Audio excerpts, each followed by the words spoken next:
Someone help me! ቁርአንን ከምታስታውሰው ሐፊዛ ሴት ልጅ መቃብር ውስጥ ጥቁር ቁራዎች ለምንድነው አፈሩን የሚያስወግዱት? ልጅቷ በህይወት እያለች ነው መቃብር ውስጥ የተቀበረችው? በህንድ ሀገር በሚገኘው በጋንጂስ ወንዝ አጠገብ ካለ አንድ መንደር ውስጥ አንድ እውነተኛ ተአምር ተከናውኗል። ልብን የሚነካ አእምሮን የሚያስደንቅ የሰማውን ሰው ሁሉ ሱብሃንአላህ ክብር ምስጋና ጥራት ለአላህ ይገባው ለርሱ የማይቻለው የለም የሚያስብል ታሪክ እንነግራቸዋለን። ይህንን ታሪክ በማህበራዊ ሚዲያ ላይ በሰፊው ሲዘዋወር አግኝተነው እኛም ይጠቅማል ያስተምራል ብለን ስላሰብን ወደ እናንተ ይዘነው መጥተናል። ነገር ግን ይህንን አስደናቂ አስተማሪ ታሪክ ከመጀመራችን በፊት ቅዱስ ቁርአንንና ነብዩ መሐመድ ሰለላሁ ዐለይሂ ወሰለምን የምትወዱ ሰዎች ይህንን ቪዲዮ ላይክ አድርጉ። በኮሜንት ላይም ሱብሃንአላህ ብላችሁ ጻፉ። ምክንያቱም አሁን ልታዳምጡት የተዘጋጃችሁት ታሪክ ብቻ ሳይሆን ልባችሁን የሚነካና በአይናችሁም ላይ የደስታን በሚያመጣ መልእክትም ጭምር ነው። አሁን ታሪኩን በቀጥታ እንጀምር። አሰላሙ አለይኩም ወራህመቱላሂ ወበረካቱሁ። ሰላም ጤና ይስጥልኝ ውድና የተከበራችሁ ተመልካቾቻችን። በሰሜን ህንድ በምትገኝ በአንዲት ትንሽ መንደር ውስጥ ጠባብ አውራ ጎዳናዎቿ በመስጂድ ባሸበረቁባት ዘወትር የሚጥለው ዝናብ ከአዛን ጥሪው ጋር ተቀላቅሎ በሚሰማባት መንደር ውስጥ አሚና አብዱራህማን የምትባል አንዲት ወጣት ሴት ከእናቷ ጋር ትኖራለች። ይህች ሴት ሀብታምም ዝነኛም አይደለችም። ነገር ግን ለአላህ ባላት ፍቅር የተነሳ ከሰዎች ሁሉ የበለጠ ሀብታም ሴት ናት። ከልጅነቷ ጀምሮ አባቷ ከሱራ በቀራ ላይ ሲቀራ እየሰማች ነው ጎህ በደንብ ሳይቀድ በፊት ከእንቅልፏ የምትነቃው። እያደገች ስትሄድም ቁርአን ቋሚ ጓደኛዋ ሆነ። በህይወቷ እያንዳንዱ ቅጽበት ላይ ብርሃኗ ሆነ። አሚና የአላህን ቃል የሆነውን ቁርአንን በልቧ ሙሉ በሙሉ ታስታውሰዋለች። የአካባቢውን ህፃናቶችም ሰብስባ በትንሽ ከሸክላ በተሰራ የጭቃ ቤት ውስጥም ታስተምራለች። እርሷም በአንድ ቀለል ባለ ስጋጃ ላይ ተቀምጣና ቁርአኑን ከፍታ ታስቀራለች። የሰከነውና የተረጋጋው ድምጿ ክፍሉን በብርሃን ይሞላዋል። ህፃናቶቹ ልጆች ይወዷታል።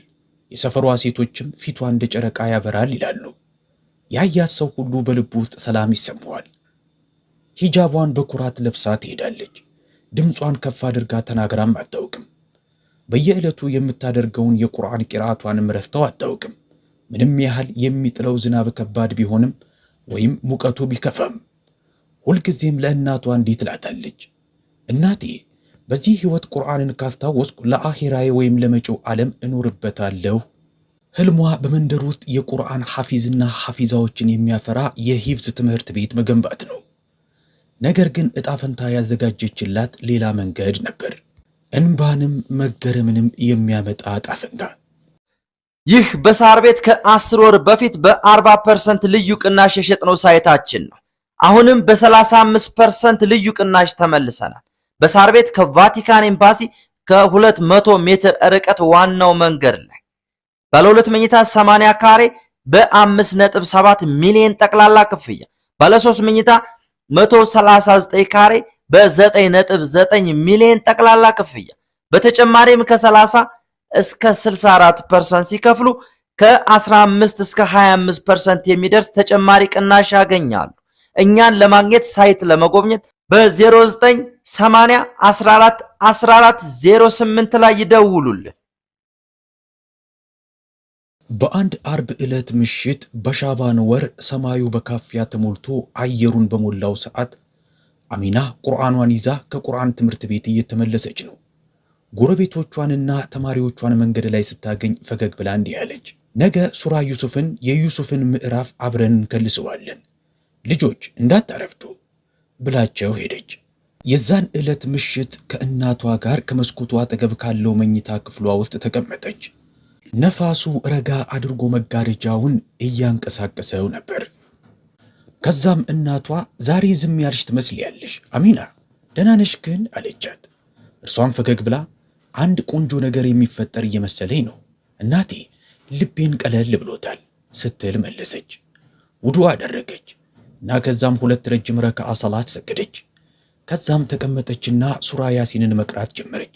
በሚንቀጠቀጥና በእንባ በታጀበ ሙሉ ክፍሉን በሞላው ድምፅ ለእነርሱም አዛኝ ከሆነው ጌታ በቃል ሰላምታ አላቸው የሚለው አንቀጽ ጋር ደረሰች። ፈገግ አለች። ቁርአኑንም ወደ ደረቷ አስጠግታ ያዘችው። ከዛም ቀስ አድርጋ በእርጋታ ጭንቅላቷን ከግድግዳው ጋር አስደገፈች። ከጥቂት ደቂቃዎች በኋላ እናቷ ወደ ክፍሉ ስትገባ የልጇን ሰውነት እንቅስቃሴ አልባ ሆኖ አይኖቿ ተጨፍነው ፊቷ ልክ እንደ ሙሉ ጨረቃ እያበራና ስላሳ ፈገግታ በከንፈሯ ላይ አርፎ አገኘቻት። እናትየዋም ጮኸች፣ አሚና ተነሽ የኔ ልጅ።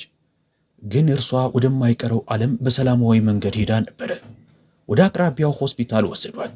በዚያም ሲደርሱ ህንዳዊው ሙስሊም ዶክተር በሐዘን በተሞላ ድምፅ ምንም ሳትሰቃይ ተረጋግታ አልፋለች፣ ነገር ግን ፊቷ የተኛችና ፈገግ ያለች ነው የሚመስለው አለ። የቀብር ስነ ስርዓቷ በማግስቱ ተካሄደ። በአቅራቢያው ካለው መንደር ሳይቀር በሺዎች የሚቆጠሩ ሰዎች ዱዓ ሊያደርጉላት፣ ሊጸልዩላት በቀብሯ ላይ ታደሙ። ሁልጊዜ ጎህ ሲቀድ መንደርተኞቹ ቁርአን እየቀሩ ከሚያሳልፉበት ወንዝ ፊት ለፊት ካለው የመቃብር ስፍራ ተቀበረች። ነገር ግን በቀናት ውስጥ መቃብሯ በመላው ህንድ ውስጥ መነጋገሪያ እንደሚሆን የገመተ ሰው አልነበረም። ከተቀበረች ከ3 ቀናቶች በኋላ የመንደሩ ነዋሪዎች ለፈጅር ሰላት እየተዘጋጁ በነበረበት ሰዓት የመቃብር ጠባቂው ወደ መስጊዱ እየጮኸ መጣ። በፍጥነት ኑ፣ በአሚና መቃብር ላይ እንግዳ ነገር እየተፈጠረ ነው አለ። ወንድና ሴቶች አንድ ላይ ተሰበሰቡ። በቦታው ላይ በደረሱም ጊዜ ባዩት ነገር በጣም ተደነቁ። በርካታ ቁራዎች በመቃብሯ ላይ ከበው በሚያስፈራና ጆሮን በሚበሳ ድምፅ ጮኹ። አንድ በአንድ እየሆኑ ከሰማይ በመውረድ በማንቁራቸውና በክንፋቸው አፈሩን መቆፈር ጀመሩ። የሆነ ነገርን ከስሩ ለማውጣት እየሞከሩ ያለ ይመስል። ጠባቂው ሊያባረራቸው ሞከረ፣ ነገር ግን አልሸሽልህ አሉት። በፈንታው የበለጠ አስደንጋጭና ድምፃቸውንም ጎላ አድርገው መጮህ ቀጠሉ። አንደኛው ሰው ከተሰበሰቡት መሃል ወፎች እንዲህ ሲሆኑ በሕይወቴ አይቼ አላውቅም፣ የሚያለቅሱ ነው የሚመስለው አለ። የመስጊዱ ኢማም በጣም የተከበሩና ብልህ ሊቅ ሰው ናቸው። ወደፊት በመምጣት በሚንቀጠቀጥ ድምፅ ይህ ተራ ነገር አይደለም፣ ትልቅ ነገር ካልሆነ ጉዳዩ የትኛውም ወፍ ወደ መቃብር አጠገብ ሊቀርብ አይችልም። ቀስ በቀስ ወደፊት መቅረብ ጀመሩ። አፈሩ የሚተነፍስ ይመስል ይርገበገብ ነበረ። ቁራዎቹ ድንገት ጸጥ አሉ፣ አተኩረው መቃብሩን እያዩ። ሁሉንም ሰው ፍርሃት ዋጠው። ማንም ሰው ከዚህ በፊት ተሰምቶት የማያውቀው አይነት ስሜት አደረበት። አንደኛው ሼህ አሚና በሕይወት ልትኖር ትችል ይሆን ሲል ጠየቀ። ሼሁም እርሱን የሚያውቀው አላህ ብቻ ነው፣ ነገር ግን እያየን ያለነው ነገር ከእርሱ ምልክቶች መሃል አንዱን ነው። እስከ ጠዋት ድረስ ለመጠበቅ ወሰኑ። ማናቸውም መሄድ አልቻሉም። በዛ መቃብር ውስጥ ያለውን ሚስጥር ለማወቅ ሁሉም ጓጉተው ነበርና። ጎህ ሲቀድ ሼሁና መንደርተኞቹ ወደ መቃብር ስፍራው ተመለሱ። ሼህ ረሕመቱላህ ኻን ወደፊት ተራመዱና ለጠባቂው ቀስ አድርገህ መቃብሩን ቆፍረው፣ ሟቿን መጉዳት የለብንም፣ ከዚህ ጀርባ አንዳች መለኮታዊ ጥበብ ካለ እናያለን። ሰውየው በጥንቃቄ አፈሩን ሲያስወግድ ከመሬቱ ስር ደብዘዝ ያለ ድምፅ ተሰማ። ሹክሹክታ፣ ለስላሳ ግን ደግሞ ግልጽ የሆነ አላሁ አክበር አላሁ አክበር ሲሉ ሴቶቹ ጮኹ። ወንዶቹም ተንቀጠቀጡ። ሼሁም አለቀሱ። ጌታዬ ሆይ እዘንልን፣ አሚና ናት። መቆፈራቸውን ቀጠሉ። እየቆፈሩ ዚክር ያደርጉ ነበረ። ቁፈራቸውንም ንጹሕ ነጭ ከፈን እስከሚታይ ድረስ አደረጉ። የመጨረሻውን የአፈር ንጣፍ እንዳነሱ ቆንጆ መዓዛ ያለው ጠረን አየሩን አወደው። ሰማያዊ ሽቶ የተነሰነሰ ይመስል አካባቢው በጥሩ መዓዛ ተሞላ። አሚና ተኝታለች። በዛ ፊቷ በብርሃን ያንጸባርቃል። በቀኝ እጇ ትንሽ ቁርአን ይዛለች። ሱራ አራህማን ተከፍቷል። ሰውነቷ ምንም ለውጥ አያሳይም። ምንም የሞት ፈለግ የነካት አይመስልም። ይልቁንም ዝም ብላ ያንቀላፋች ነው የምትመስለው። ሼሁ ተንበርክከው እያለቀሱ በአላህ ይሁንብኝ፣ ይህ ምልክቱ ነው፣ በአላህ ቃል የኖረ ሰው ሽልማቱ ይህ ነው አሉ። ከዛም ቀስ አድርገው ደግመው ቀበሯት። በመቃብሯ ላይ አልፋቲሃን ከቀሩ በኋላ ከዛም ቁራዎቹ በአንድ ጊዜ ወደ ሰማይ በረው ሄዱ። 3 ጊዜ ጎላ ባለ ድምፅ ከጮሁ በኋላ ወደ አድማሱ ገብተው ተሰወሩ። ከዛን ቀን ጀምሮም አንድ ቁራ በዛ የመቃብር ስፍራ ላይ ዳግመኛ ታይቶ አያውቅም። ቀናቶች አለፉ። እናቷ መተኛት አቃታት።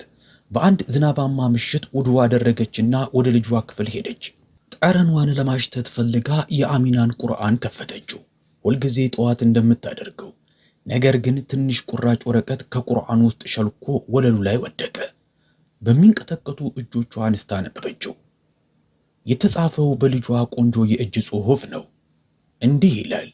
እናቴ እኔ ብሞት እንዳታለቅሽ፣ ከጌታዬ ጋር ከመገናኘት የበለጠ ነገር በሕይወቴ ተመኝቼ አላውቅምና በእጆቼ ቁርአንን አስይዘሽ ቅበሪኝ። በመቃብሬም ላይ ቁርአዎችን ተሰብስበው ካየሽ አላህ እንዳረሳኝ እወቂ። በእኔ ላይ ያለው ምሕረትና እዝነት ከሕልሞቼ በላይ ታላቅ መሆኑን እወቂ። እናቷ እንባዋ እየፈሰሰ ኦ አላህ ታውቅ ነበረ ስትል ጮኸች። ታሪኩ በመንደሩና በአጎራባሽ ከተሞች በሰፊው ተስፋፋ። ሰዎች በቁርአኗ በመቃብር አጠገብ ለመቅራት መምጣት ጀመሩ። ሙስሊም ያልሆኑት ሂንዶች፣ ቡድሂስቶች እንኳ በዛም ቆመው ሁኔታውን ይታዘቡ ጀመር። ከእነዚህ ሙስሊም ካልሆኑ ሰዎች መሃል አንዱ ሃይማኖታችሁ በጣም የሚደንቅ ነው፣ ሞትን ከሕይወት በላይ ውብ ያደርገዋል አለ። ታሪኳ ሕያው ስብከት ሆነ። መቃብሯም ሰዎች ሁልጊዜ አርብ ቁርአን ለመቅራት የሚሰባሰቡበት ስፍራ ሆነ። ስሟም በሀገሪቷ ውስጥ ባሉት መድረሳዎች ላይ ሁሉ ይጠቀስ ጀመረ። አላህ ያረሳት ሴት በሚል ብዙ ዓመታት ካለፈ በኋላ በአንድ ወቅት ቁርአን ታቀራቸው የነበሩት ሕፃናቶች አደጉ። በመንደሩ ውስጥም ትልቅ የቁርአን መማሪያ ማዕከል ገነቡ። ዳር አሚና የቁርአን ሂፍዝ ማዕከል የሚል። በአንድ የረመዳን ወር ሰዎች በመስጊድ ቁርአንን ለመጨረስ ተሰብስበዋል። የመንደሩ እናቶችም አሚና እንዲያነቡ ሰጥታቸው የነበረውን ቁርአን ይዘዋል። ከታዳሚው ፊት ሼህ ረህመቱላህ ኻን ቆሙና እንዲህ አሉ። የዛሬውን ቁርአንን የማጠናቀቂያ ሁጥባችንን መታሰቢያነቱን ለእህታችን አሚና ነፍስ እናደርገዋለን፣ መቃብርን ወደ ብርሃን ለቀየረችው ሴት። ቂራአቱም ተጀመረ። የሕፃናቶቹም ድምፅ ከአንቀጾቹ ጋር ቆኑ። ድንገት ጥቁር ቁራ በተከፈተው መስኮት ወደ ውስጥ በሮ ገባና ከፊት ያለው ትልቁ ቁርአን ላይ አረፈ። ከዛም 3 ጊዜ ጮኸ። ወደ ሰማይ በሮ ከመሄዱ በፊት መስጊዱን እንግዳ የሆነ ዝምታ ሞላው። ከዛም ድንገት እንባ መፍሰስ ጀመረ። ከምዕመናኑ መሃል የሐዘን እንባ ሳይሆን ይልቁንም የደስታ እንባ ነበረ። የእምነት የሰላም እንባ። ሼሁ ድምፃቸው እየተንቀጠቀጠ መልእክቱ ከጌታዋ ዘንድ የመጣ ይመስላል። ደህና ነኝ፣ በጀነት ነኝ የምትል ይመስላል አሉ። ሁሉም ሰው ወደ ሰማዩ ተመለከተ። የጥቁር ወፍ ቅርጽ ያለው ደመና ውል ብሎ በሰማዩ ላይ አለፈ። በምትወጣው ፀሐይ ዙሪያው ተከቦ የአሚና እናት በስሱ ፈገግ አለችና አልሐምዱሊላህ ልጄ ሰላም አግኝታለች አለች። በዚህም ሙሉ ህንድን ያስለቀሰውን ታሪካችንን እንቋጫለን። በልቧ ቁርአንን የተሸከመችዋ ሴትን ታሪክ። ሕይወቱን በቁርአን የሚኖር በብርሃን ውስጥ ሆኖ ይሞታል። ትውስታቸውም ለዘላለሙ ይኖራል። አበቃን። አሰላሙ አለይኩም ወራህመቱላሂ ወበረካቱሁ። ይህ በሳር ቤት ከ10 ወር በፊት በ40% ልዩ ቅናሽ የሸጥነው ሳይታችን ነው። አሁንም በ35% ልዩ ቅናሽ ተመልሰናል። በሳር ቤት ከቫቲካን ኤምባሲ ከ200 ሜትር ርቀት ዋናው መንገድ ላይ ባለ 2 መኝታ 80 ካሬ በ5.7 ሚሊዮን ጠቅላላ ክፍያ፣ ባለ 3 መኝታ 139 ካሬ በ9.9 ሚሊዮን ጠቅላላ ክፍያ። በተጨማሪም ከ30 እስከ 64% ሲከፍሉ ከ15 እስከ 25% የሚደርስ ተጨማሪ ቅናሽ ያገኛሉ። እኛን ለማግኘት ሳይት ለመጎብኘት በ0980 14 14 08 ላይ ይደውሉልን።